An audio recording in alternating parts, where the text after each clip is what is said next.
Let's go to New Zealand now, where biologists have found a wealth of new species after exploring a rift some 5 kilometers beneath the sea. The organisms include some that scientists can't even identify, as well as a strange creature called a sea pig.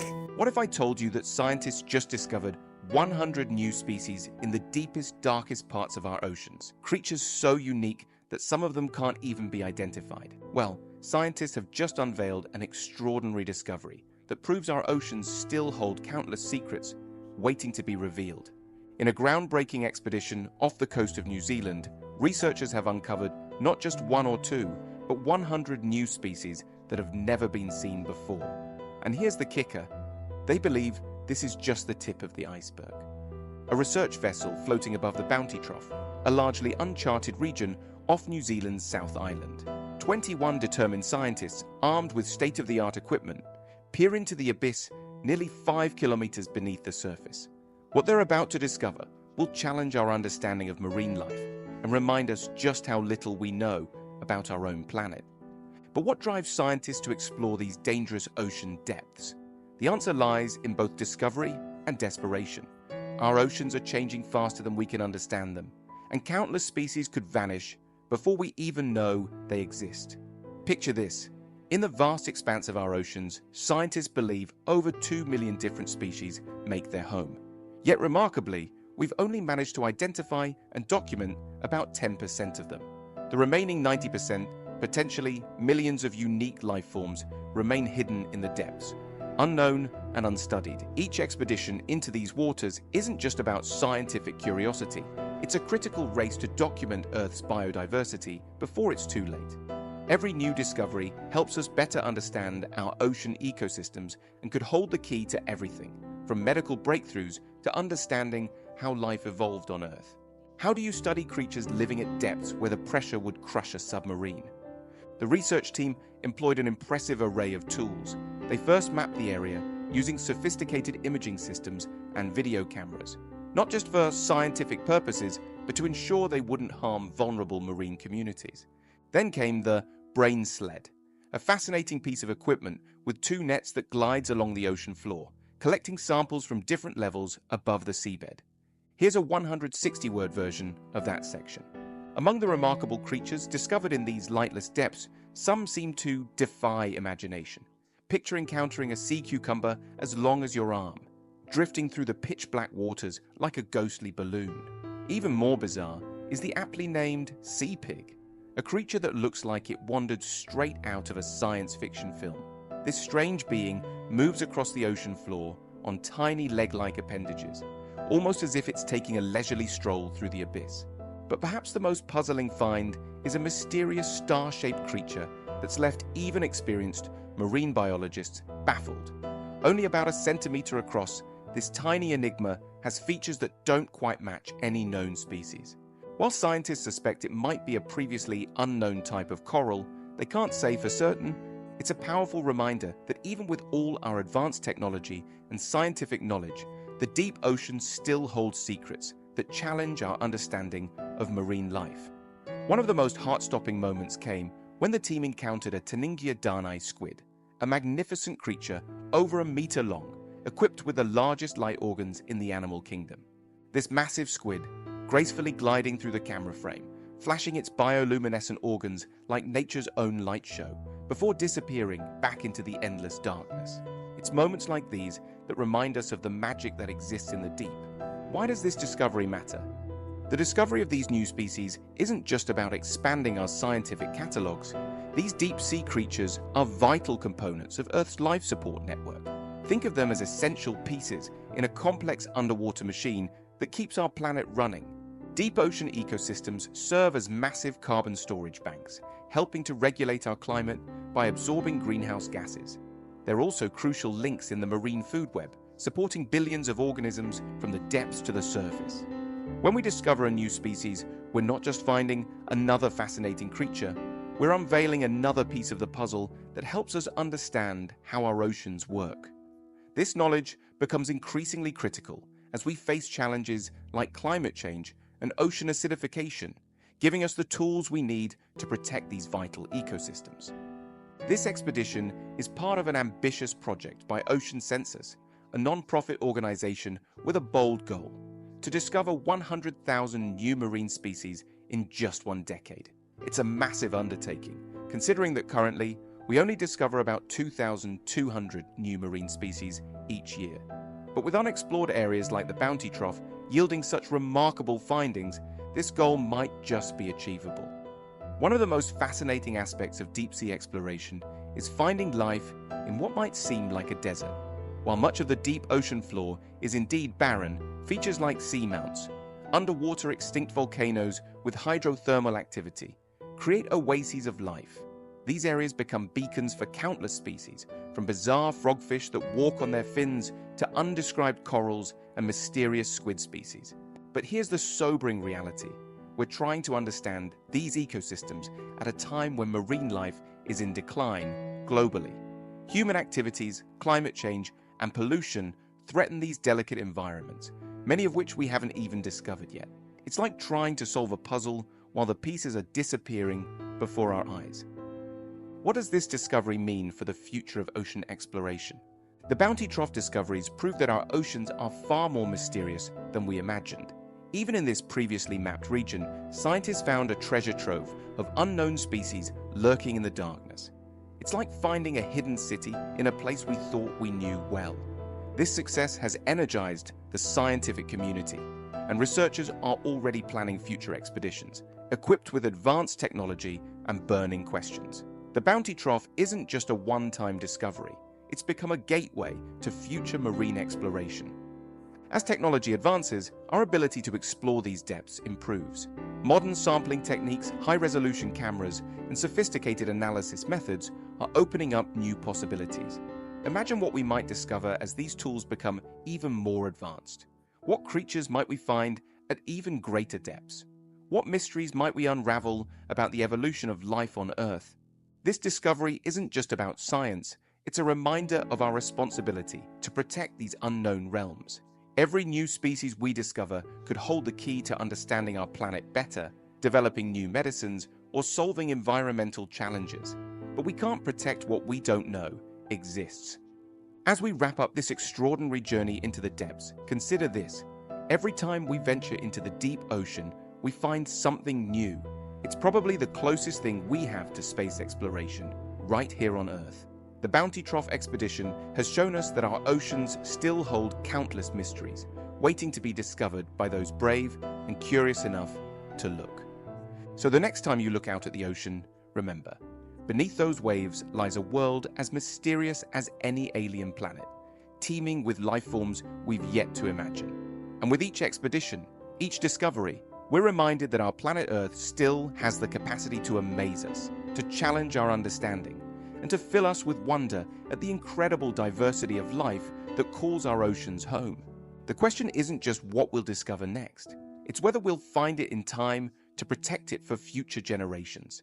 Because in the race to understand our oceans, every discovery counts, and every species matters. The megalodon, a prehistoric shark that could grow up to 43 feet long, has long been considered one of the most terrifying ocean predators. However, recent scientific discoveries have revealed that even more frightening sea monsters once lurked in ancient oceans. Let's explore these incredible creatures, many of which surpass the megalodon in size and ferocity. Hooposuchus, 242 million years ago. Hooposuchus was a large marine reptile that lived during the Triassic period, approximately 242 million years ago. Fossils of this creature have been found in what is now Switzerland. Measuring about 12 feet in length, Hooposuchus possessed a long, flexible tail, similar to other extinct marine reptiles. One of the most notable features of Hooposuchus was its robust pectoral girdle and 4 limbs well adapted for paddle-like movement, providing an additional method of propulsion through the water. This combination of features suggests that Hooposuchus was a highly effective swimmer in its marine environment. Interestingly, Hooposuchus is classified as a diapsid reptile, possibly even an archosaur, a group that includes modern crocodiles and birds. This classification places it within an important evolutionary lineage in the history of reptiles. Leviathan melville, 11.2 to 7.6 million years ago. Leviathan melvillei was an extinct species of sperm whale that lived during the late Miocene period, approximately 11.2 to 7.6 million years ago. Named after the biblical sea monster Leviathan and Herman Melville, the author of Moby Dick, this ancient whale was a formidable predator of its time. Known from a single specimen found in Peru, Leviathan melvillei is believed to have inhabited what is now the Mediterranean Sea. Like modern sperm whales, this creature likely possessed advanced echolocation capabilities. Its skull featured a large basin above the brain case, known as the supracranial basin, where the spermaceti organ and melon were located. This structure would have helped focus echolocation clicks produced in the nasal passages, enabling efficient hunting and navigation. One of the most striking features of Leviathan melvillei was its enlarged teeth. Unlike modern sperm whales, which have relatively small teeth, Leviathan had massive teeth in both its upper and lower jaws. This suggests that it was a raptorial predator, adapted to hunting large prey, including other whales and possibly even sharks. With an estimated length of around 44 to 57 feet, Leviathan melvillei was comparable in size to modern sperm whales. Its formidable size and predatory adaptations indicate that it was likely an apex predator in its marine ecosystem, competing with other large predators like the megalodon shark. Magnapina squid, present day. The Magnapina squid, also known as the big fin squid, is a modern-day deep-sea creature that continues to mystify marine biologists. These squids are characterized by their extremely long arms and tentacles, which can reach lengths of 13 to 26 feet. Unlike other squid species, the arms and tentacles of Magnapina are equal in length and appear identical, giving them a distinctive and somewhat unsettling appearance. The long, thin appendages of the Magnapina squid have been likened to spaghetti, or the legs of a daddy-long-legged spider. Their unique hunting method involves dragging these appendages along the seafloor, using microscopic suckers to capture zooplankton and other small organisms. Despite their large size, Magnapina squids remain elusive, inhabiting the deep sea where direct observation is challenging. Their discovery and ongoing study provide valuable insights into the biodiversity of our ocean's depths. Faceless cusk eel. The faceless cusk eel, scientifically known as Typhlonus nassus, is a species found in the Indian and Pacific Oceans at depths ranging from 12,800 to 6,700 feet.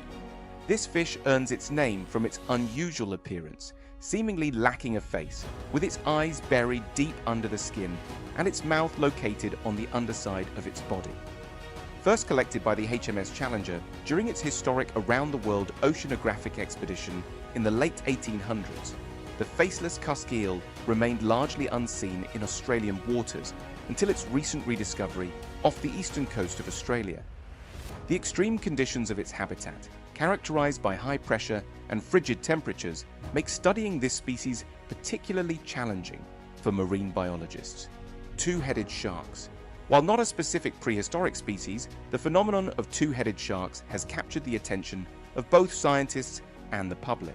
These rare genetic anomalies provide insights into developmental biology and the potential impacts of environmental factors on marine life. Researchers suggest that genetic disorders are the most plausible explanation for the development of two-headed sharks. This theory is supported by studies on lab-grown shark embryos, where genetic abnormalities were observed without exposure to infections. Overfishing has been proposed as a contributing factor, as the reduction in genetic diversity may increase the prevalence of such abnormalities. Two-headed sharks are extremely rare, and the limited number of specimens available for scientific research has made it challenging to fully understand this phenomenon. Unfortunately, these sharks generally don't survive long in the wild due to their deformities, making it difficult for them to thrive in their natural habitats. Tanystropheus, 215 million years ago. Tanystropheus was an extinct reptile that lived about 215 million years ago during the late Triassic period. Its most distinctive feature was an extremely elongated neck, measuring about 10 feet in length, longer than its body and tail combined. With a total length of up to 20 feet, Tanystropheus was a formidable creature in the prehistoric seas. The neck of Tanystropheus was supported by just 10 vertebrae, each of which was remarkably long. This unique anatomy has led to ongoing debates among scientists about the exact lifestyle and habitat of this creature. It has been reconstructed as an aquatic or semi-aquatic reptile, given its long but relatively stiff neck. Recent analysis of a well-preserved fossil discovered in Switzerland suggests that Tanystropheus had well-developed hips and powerful hind limbs. This supports the idea that it may have been a fishing reptile, using its long neck to capture prey in shallow waters. Rhamphorhynchus, Pliocene epoch. Rhamphorhynchus, also known as the beak crocodile, was an extinct genus of crocodilian that lived during the Pliocene epoch. This ancient predator was a gigantic reptile, estimated to have reached lengths of up to 36 feet, making it one of the largest crocodilian reptiles ever to have existed. One of the most notable features of Rhamphorhynchus was its elongated snout, accompanied by short, stocky legs. Fossils of this impressive creature have been found in what is now Pakistan and India, providing valuable insights into the prehistoric fauna of the Indian subcontinent. Rhamphorhynchus was a carnivore belonging to the order Crocodilia. Its diet likely consisted primarily of fish and other aquatic animals similar to modern-day gharials, which are known as fish eaters. However, given its impressive size, it's widely believed that Rhamphorhynchus may have also preyed on smaller reptiles, and possibly even young dinosaurs. With its sharp teeth and powerful jaws, Rhamphorhynchus was well equipped to secure a strong grip on struggling prey, ensuring successful catches even when dealing with prey larger than itself. This formidable combination of size and predatory adaptations firmly placed Rhamphorhynchus at the top of the food chain in its ecosystem. Palaeophis pterosphenus. Palaeophis, also known as pterosphenus, was an extinct genus of large marine snakes that lived in the shallow seas of various regions during the Paleogene period. Fossils of these ancient sea serpents have been found in areas that are now part of the eastern United States, Africa, South America, and South Asia, indicating a wide distribution across the ancient world. Although only partial remains of these snakes have been discovered, scientists estimate that they could have grown to impressive lengths. Average estimates suggest a length of 8 to 16 feet, with the largest vertebrae found indicating a possible maximum length of up to 19 feet. What made Palaeophis particularly interesting was its adaptation to marine life. These snakes had a higher metabolism and a stiffer spine compared to their modern relatives, making them less flexible but more efficient swimmers. This suggests they were well adapted to life in the ancient oceans, capable of navigating vast distances in search of prey. Despite their terrifying appearance and impressive size, Palaeophis did not significantly expand into the ecological niches of top marine predators. This was likely due to competition from sharks and early cetaceans, which had already occupied these roles in the marine ecosystem. Shonisaurus, 237 to 227 million years ago. Shonisaurus was one of the largest ichthyosaurs ever discovered, living during the late Triassic period, approximately 237 to 227 billion years ago. This marine reptile could reach lengths of up to 49 feet and weigh around 30 tons, making it a true giant of the prehistoric seas. Shonisaurus had a large snout, and its flippers were longer and narrower compared to other ichthyosaurs. Interestingly, it's believed to have had teeth only at the tips of its jaws, and only in the smallest juvenile specimens. This suggests that as adults, they might have been filter feeders, similar to modern baleen whales. These massive creatures inhabited the ancient seas that covered what is now the state of Nevada in the United States. While Shonisaurus may not have been the top predator of its time, it was certainly one of the largest animals in the Triassic aquatic ecosystem. Its diet likely consisted of smaller fish, squids, and other small marine invertebrates. The sheer size of Shonisaurus would have made it an imposing figure in the ancient seas. To put its size into perspective, Shonisaurus was about as tall as the Hollywood sign, making it one of the most impressive marine reptiles of its era. Pentacopterus, 467 million years ago. Pentacopterus is an extinct genus of Eurypterid, often referred to as sea scorpions, that lived approximately 467 million years ago. The genus Pentacopterus contains only one known species, and its name is derived from the Pentaconta, an ancient Greek warship reflecting its predatory nature. Estimated to have reached a length of 5 feet 6 inches, Pentacopterus was one of the largest arthropods ever discovered. It had a long, narrow body with large, grasping arms, well suited for catching and holding prey. These features suggest that Pentacopterus was likely a top predator of its time, dominating the ancient seas. Unlike modern land scorpions, the tail of Pentacopterus was not used for stinging. Instead, it likely served for balance and swimming, enhancing its ability to navigate the prehistoric oceans. The discovery of Pentacopterus fossils in Iowa within an ancient meteorite impact crater, largely submerged in the upper Iowa River, was a significant find for paleontologists. This discovery pushed back the earliest known appearance of eurypterids by about 9 million years, providing new insights into the evolution of these ancient sea creatures.